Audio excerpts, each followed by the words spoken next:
Good evening, everyone. It's a pleasure to join you this evening. Just to introduce myself, I'm a professor of geography at the University of East Anglia in Norwich. And in the last 3 years in particular, I've been working with Essex County Council on several projects, and in particular to produce some data and maps for them on the distribution of green infrastructure in Essex. And that's what I'm going to briefly talk about tonight, and why green infrastructure is important for biodiversity. And I'm going to explain a little bit about the work that we've done and what it tells us about the characteristics of green infrastructure in Essex and Uttlesford more specifically. And then I'll finish by talking about what I see as some of the key opportunities in the future that can be taken forward by this forum and work on future planning in Uttlesford. So if you can go on to the next slide, please.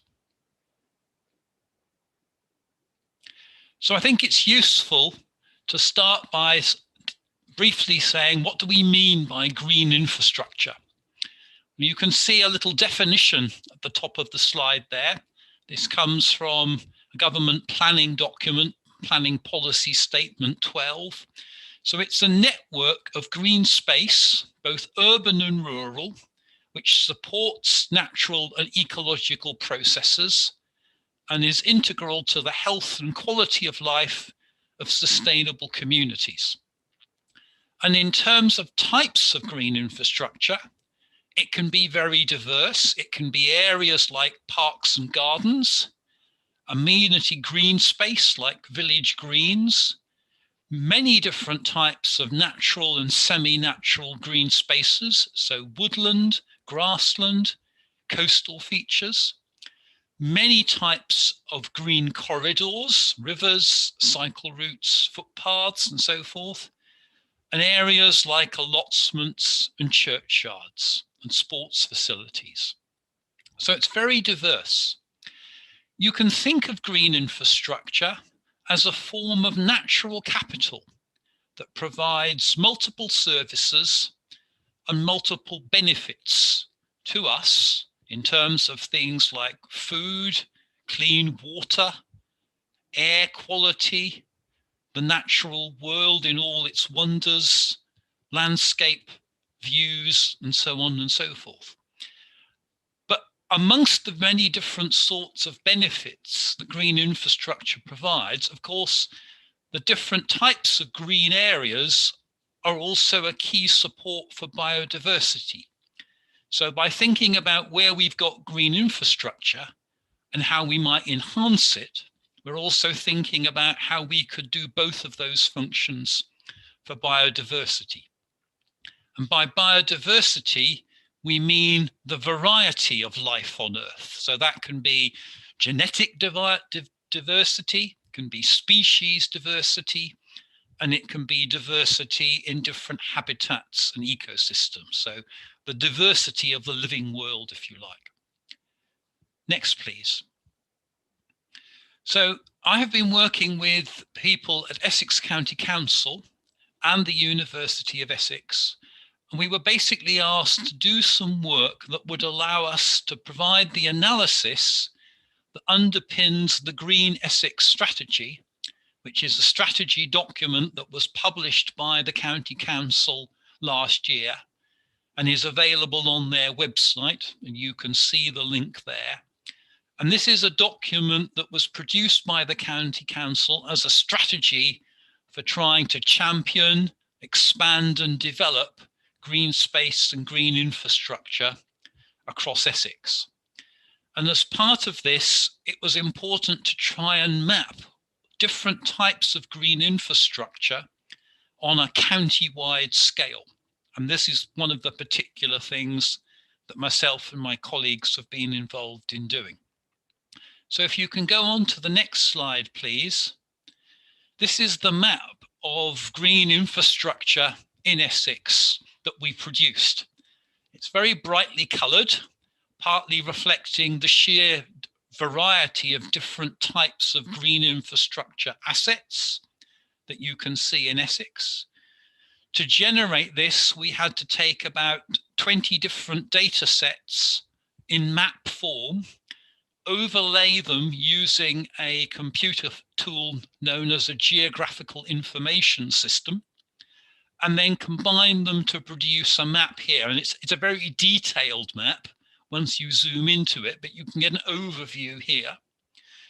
So overall, combining all these different types of features, we have about 78,000 hectares of green infrastructure in Essex, and that's about 21% of the whole county.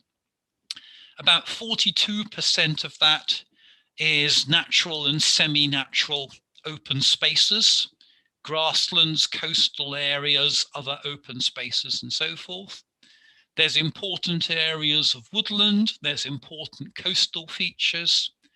In the towns and cities, you have other key areas like parks and gardens, sports facilities, amenity green spaces, allotments, and so on and so forth.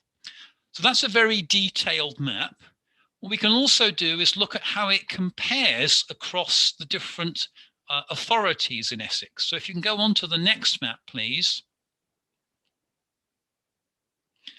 This shows on the left-hand side the same green infrastructure, but now presented as a percentage of the area of different local authorities. And you can see that there's quite a distinct pattern in Essex where basically there are higher percentages towards the south of the county and lower percentages in the north. And that reflects other characteristics of land use, because of course in areas in the north of Essex, particularly in, for example, districts like Uttlesford and Braintree, you've got more areas of productive agricultural land, you've got more areas of crops, you've got more areas of pasture. And so you can see that on the right-hand map in terms of much higher percentages of productive spaces, farmland, crops, grassland, and so forth in those counties. So we've got different patterns of land use across the different authorities in Essex. And we can also look at how the green's access to green space varies across the county. So if you can go on to the next slide, please. One of the ways that that is done is by using something called an accessible natural green space standard. And it's got 4 benchmarks, and they are essentially related to sizes of areas of green space at different distances from population. So an area 2 hectares in size within about 5 minutes walk, or an area that's 100 hectares size within 5 kilometers, and so on and so forth. Well, we can use population distributions and the data I've just shown you to map out the extent to which those different benchmarks are met across Essex. So if you can go to the next slide, please. This is what that map looks like for Essex, using also areas around the county. So the number of benchmarks that are met, basically about 50% of the population of Essex lives in areas which meet at least 3 benchmarks. About another third live in areas that meet 2. And there are smaller areas, and particularly some areas, as you can see, in parts of northern Essex, in Uttlesford and Braintree and so forth, where those benchmarks are not met in terms of accessible green space, largely because those areas are farmland and access to them is in a different sort of way. So you need to think here particularly about factors like the distribution of footpaths and paths and so forth. So if you go on to the next map, what we also did was map out all those public rights of way and promoted paths in Essex. So you can see the distribution of these here. So there's about 6,500 kilometres of footpaths and public rights of way across Essex. You can see the longer distance promoted routes highlighted on the map, but an awful lot of other public rights of way and footpaths as well. And the network of those is particularly dense in areas of farmland. And you can see that there's a lot of such routes in districts like Uttlesford and Braintree. And if you can go on to the next slide, please. That's actually reflected when you look at the density of these footpaths across the different authorities. So here, what we've calculated is the length of the public rights of way in terms of meters per hectare. So it's like a density measure.